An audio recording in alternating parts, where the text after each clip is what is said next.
तर आपली दिंडी चालू होती आणि त्यात अजून एक दिंडी आली आहे, श्री गुरु दत्त सेवा मंडळ गांगराई दत्तवाडी। तर अशा बऱ्याचशा दिंड्या येतात। तर प्रत्येक दिंडी आपल्या श्री विठ्ठल रखुमाईच्या देवळाची परिक्रमा पूर्ण करून मग सत्याच्या मंडपात दिंडी येते आणि मग तिथे अभंग म्हटले जातात, दिंडी खेळवली जाते। आणि मग आता श्री गुरुदत्त सेवा मंडळ यांची दिंडी चालू आहे आणि मग यानंतर बऱ्याचशा ठिकाणाहून म्हणजेच दोनवली, मालदोली या ठिकाणाहून ही आपल्याकडे दिंडी येते।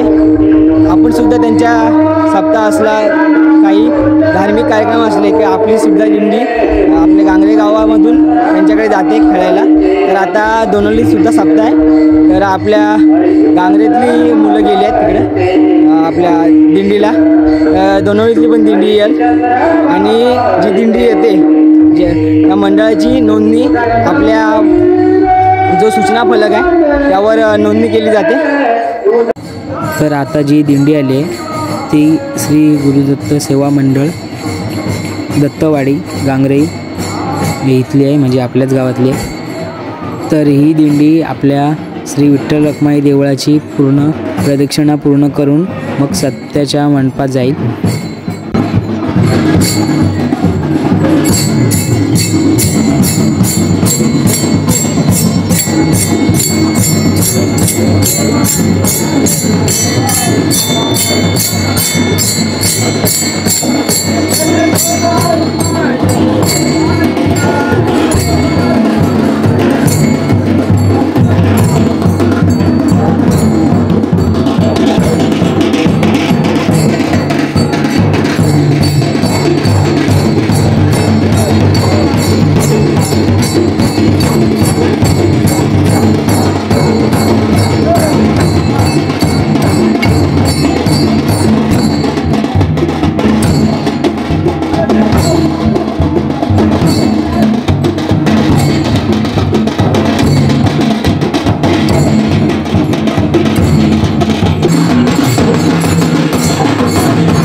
Jai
Thank you.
चहा आणि उपवासकरांसाठी फरसाण इकडे दिला जातो. इकडे वाटप केलं इथून दिला जातो बनवून. आणि जेवणसुद्धा इकडे बनवण्यात येतं. गावातले सर्व बायका मिळून जेवण बनवतात.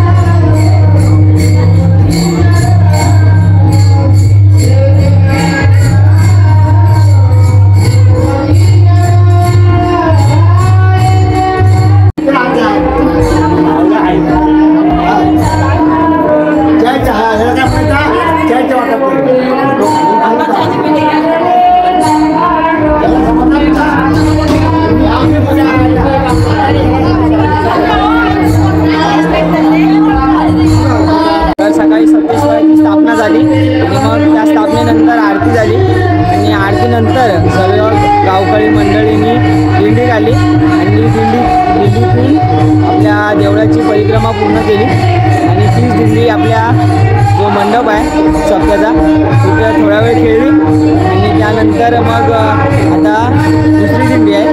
ती दिंडी पण सुद्धा आपल्या देवळाची परिक्रमा पूर्ण केल्यानंतर आपल्या सप्त्याच्या मंडपात आता चालू आहे. तर आपला जो देऊळ आहे विठ्ठल रखुमाईच्या त्याची पूर्ण परिक्रमा केल्यानंतर दिंडी तिकडे जाते सप्त्याच्या मंडपात. मग जी अगोदरची दिंडी असते ती हळूहळू बाहेर पडते. ही व्हिडिओमध्ये तुम्ही बघितलंच असेल.